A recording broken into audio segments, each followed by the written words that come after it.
Estamos aqui em Cajamar, no coreto da Igreja São Sebastião, junto com o diretor de Cultura e Turismo, Adanias Souza e Silva. Hoje ele vai nos contar um pouco mais sobre a história e a cultura de Cajamar, né? E essa história começa aqui no coreto, é isso, Adanias? Olha, na verdade, a gente está aqui no coreto, dá para visualizar tudo que eu vou falar, e realmente vamos começar pelo coreto. O coreto começa, pode verificar a estrutura dele, cimento, né? Cimento puro. Então foi feito também pela fábrica de cimento Cortland Perus, com doação do Abdala, como eu disse na outra entrevista. Foi a primeira fábrica de cimento do Brasil, é isso? Foi. A primeira fábrica de cimento do Brasil, que foi aqui em Cajamar Centro, junto com Perus. Falo Cajamar Centro hoje, mas na época era Água Fria, que era um bairro de Santana de Parnaíba, que era Parnaíba na época. Então vamos começar por aqui. Como eu disse, quando a fábrica de cimento se instaurou aqui, não tinha nenhuma casa, né? Então as primeiras casas foram construídas com cimento puro e de uma forma que aguentasse os abalos das pedreiras. Né? Então, as explosões, lá embaixo, aquelas casas, que tem aquelas varandas, com telha, né? Lógico, foram modificadas. Hoje tem antenas parabólicas, tem aquela telha de brasilite, enfim, tem também os puxadinhos, está assim deformado pelo tempo, né? Lógico, por questões sociais. Claro. Daqui a pouco a gente volta na pedreira. Então as casas, como a própria igreja, essa igreja ela já foi restaurada, mas eles mantiveram assim, a estrutura, principalmente ela está preservada? Então, principalmente a fachada da frente, eles conservaram a imagem, né, e a estrutura toda dela. E estamos aqui nesse coreto, esse material que vocês estão vendo, vocês percebam que é o mesmo desenho, o mesmo material da Casa da Memória que vocês estavam lá, que era a casa do Mr. Fullen. E todas aquelas casas ali embaixo... Eram de operários? Todas as casas que vocês... Ali é a Vila Industrial? Exatamente, foram as primeiras casas. Então, principalmente ali, nessa parte direita, depois dessa placa da paróquia São Sebastião, aquelas casas são todas de teto assim, elas são vilagens assim. Então elas aguentaram abalos mesmo, assim, a pedreira já foi bem mais atuante do que hoje. Hoje tem mais técnica, né? Dá uns estrondos violentos ainda, mas era pior. E o que se retira daí ainda? Calcário? Calcário, não saberia te informar tecnicamente tudo, mas ainda fabricam muito, como eu te disse. A fábrica hoje voltou a trabalhar, eles têm assim, muitos anos. Assim, o que acontece quando eu digo 100 anos? Tem calcário aí para 100 anos ainda e vai se renovando o direito de uso, né, do subsolo. É concessão, né? Exatamente. Então, eu vi que tem mineradoras na cidade também, principalmente ali na entrada. Então assim, tem várias empresas com esse produto explorando, né? Aqui a Vila Industrial é essa que está em processo de tombamento? Olha, aqui é a Vila da Água Fria. Tá. Aqui é a Vila da Água Fria e ela visa o tombamento. Aí nós temos aquelas questões, como eu te disse, que a superfície é histórica, mas tem dá uma olhada à paisagem nos entornos, tem a exploração da pedreira. Então dá para visualizar aquela minha frase da matéria anterior, da angústia que a gente vive, porque a gente tem que ver também o lado da empresa, o lado do produto, o lado né? E tem o lado social, o lado de valor cultural. Então tem essa angústia, esse conflito, mas nós vamos resolver, porque tem um plano diretor, né, que aponta o bairro como histórico, porque ele mas também numa outra área do plano diretor diz também que é um ponto de exploração. Mas é só a gente ter paciência e educação e tolerância para a gente resolver isso, né? Então tem os trâmites correndo. E você tem aqui a escola. Então vamos lá. Eu comecei com esse coreto por conta da doação. Então, foi uma doação. a cidade foi crescendo, então só vieram os funcionários para cá, então foi virando uma cidade, né? Então, tudo doação, doação pelo Abdala. O Abdala teve uma importância muito grande no desenvolvimento da cidade. Né? Fez. Quando eu digo, é um fato histórico. Eu não sou a favor nem contra os queixadas e pelegos. Eu fui filho de queixada, mas hoje, como arte educador... Cajamarense acima de tudo. Não, sim. E hoje fazendo uma análise clara da história também, né?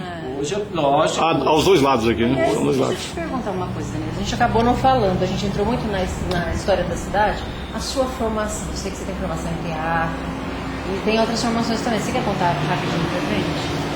A minha formação, eu sou artista já por genética, né? Então desde pequeno, com 7 anos de idade, eu já desenhava, pintava, fazia retrato das pessoas, né, na minha escola.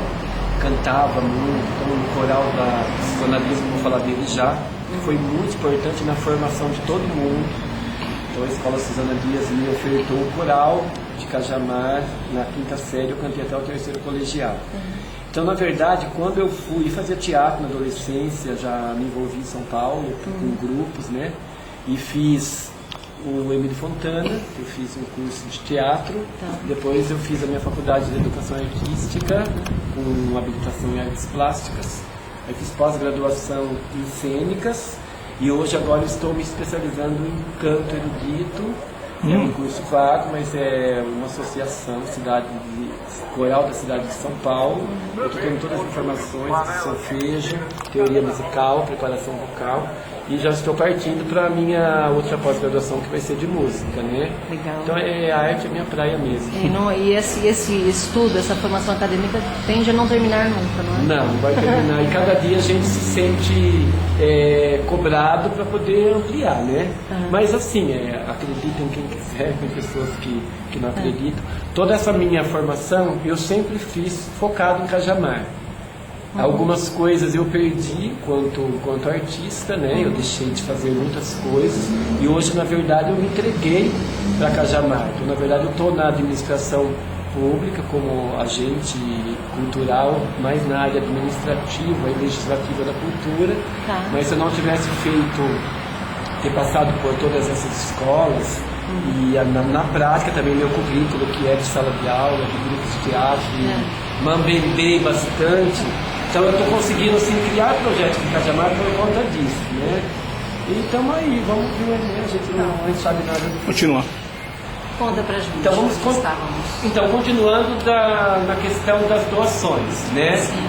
Então a igreja tem muita história, precisaria um dia ficar só aqui para contar tudo. Esse coreto tem muitas histórias, aqui teve muitas coisas interessantes, encontros, e os queixados se encontravam aqui. Ela era um ponto de mobilização política. Porque o padre Bianchi, não voltando só no assunto da greve, mas não tem como. Então a casa do padre era aqui, padre Bianchi, e o padre Bianchi também foi um dos precursores de cultura em Cajamar. Ele fazia teatro, ele era muito arte educador nas missas, então ele era muito interessante.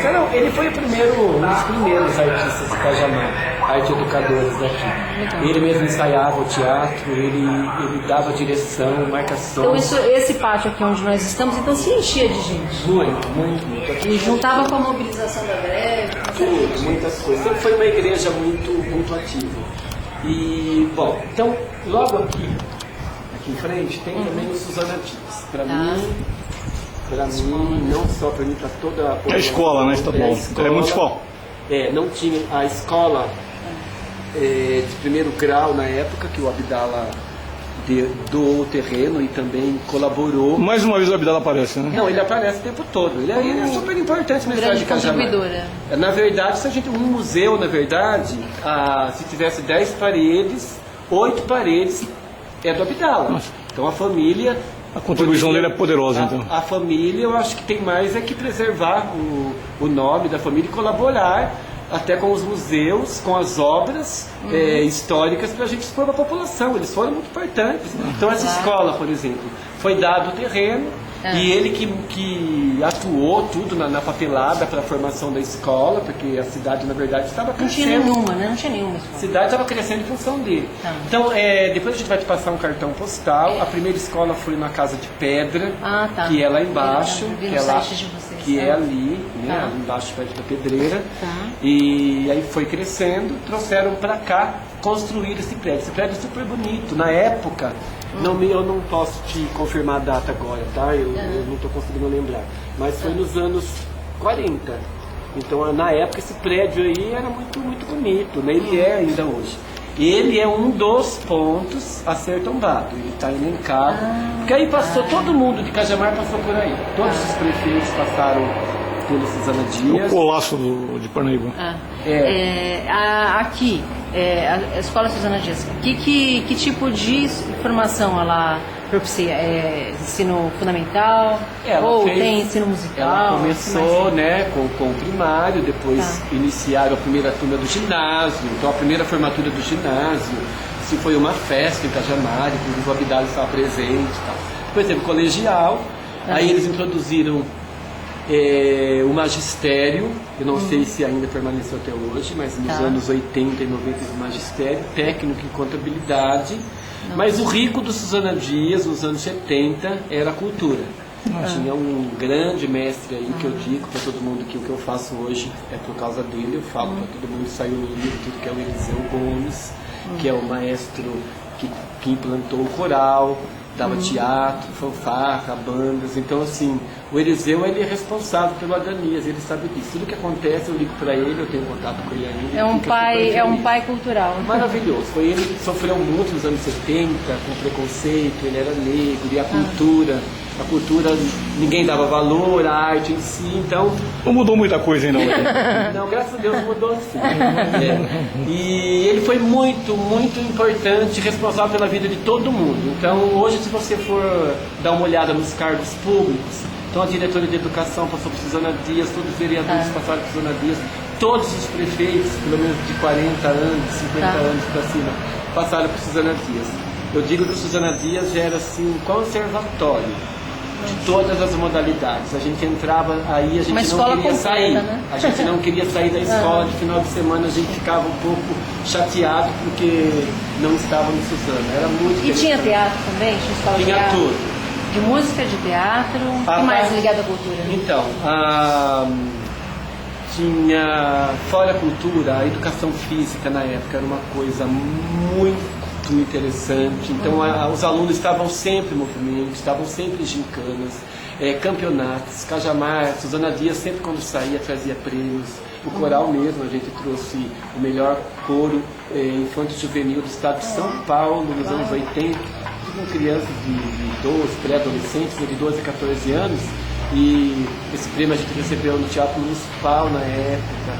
Esse centro esportivo faz parte da escola, não? Centro esportivo ali também. Ali é um terreno também do Abdala, tá? Tudo que eu for falar é Abdala. Então aquele espaço ali sempre foi com a conotação esportiva. Então Suzana Dias promovia os trabalhos aqui e trazia os produtos para ali. A gente tinha educação física ali também e apresentações ao ar livre, danças rítmicas que a gente tinha ali. E aquela reserva ali também era um parque, né, também do Abdala. Enfim, eu estou dizendo isso para justificar aquela matéria que hoje é assim, essa doação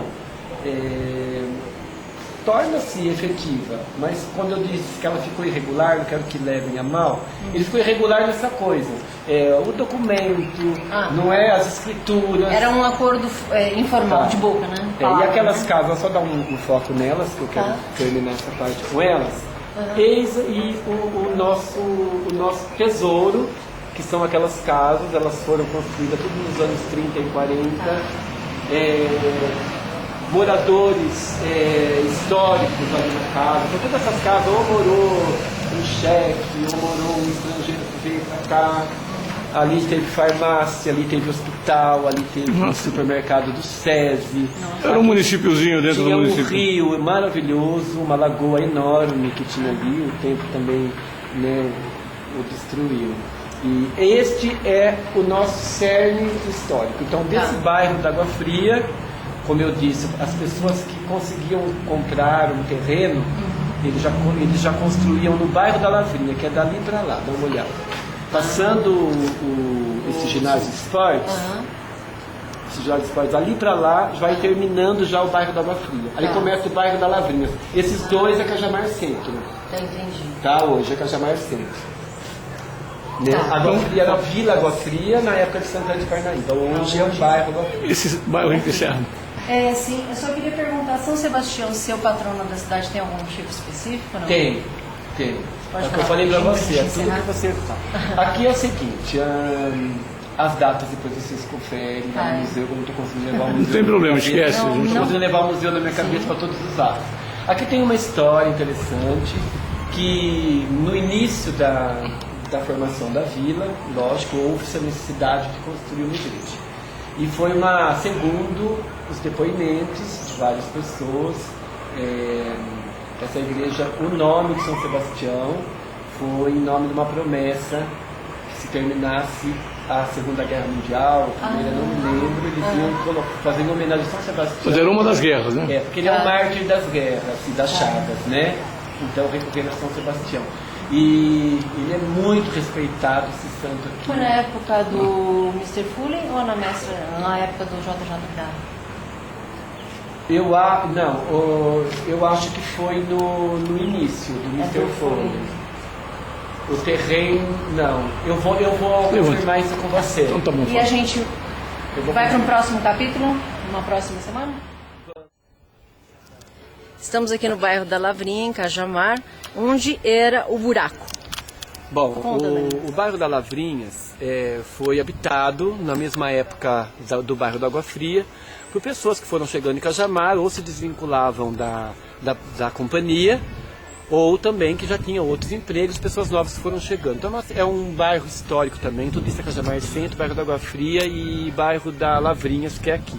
Estamos exatamente no lugar que seria nosso segundo drama. Né? O primeiro foi a greve, como eu te disse, deu problema na cidade, social, né?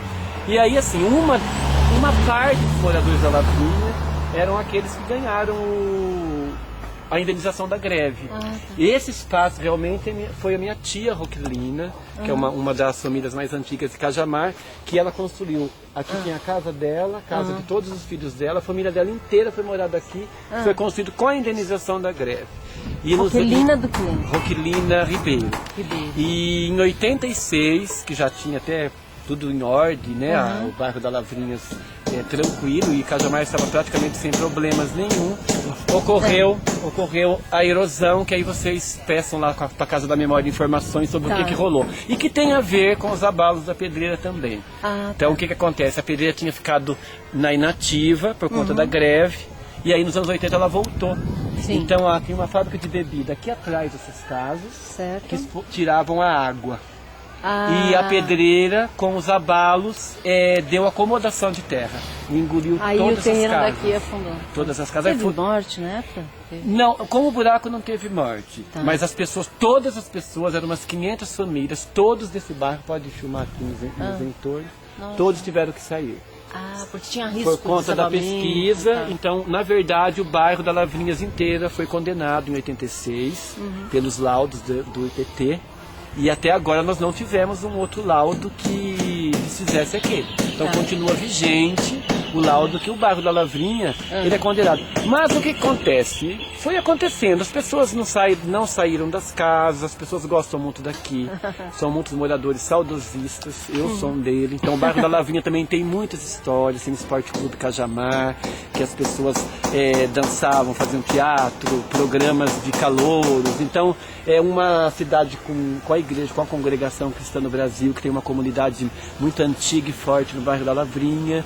Então estamos assim, o bairro da Água Fria com as coisas do tombamento, patrimônio histórico, com muita insistência e conversa e tolerância, nós precisamos resolver a questão. E o bairro da Lavrinha, até agora não soubemos da incidência de outras acomodações de terra com buracos, tal, não sei. E hoje não tem mais a empresa de bebidas? Não, a fábrica de bebida parou. A pedreira tinha parado uma época e aí voltou novamente a atuar. Então nós não sabemos como é que vai ficar essa história. No plano diretor, por conta desses estudos, o bairro da Lavrinhas, que é esse onde você está, não se pode construir sobrados. Caminhões não podem passar por aqui por conta também do problema, né, que teve também por ser cultural. São casas antigas aqui ainda também. estamos, é aquilo ainda, aquela parte que a gente chama de Vila Industrial, não? É só Não, aqui é o bairro da Lavrinha. Tá. Ó, tudo isso é Cajamar Centro. Tá? Só que aqui é o bairro da Lavrinha. Obrigado. Falei pra você.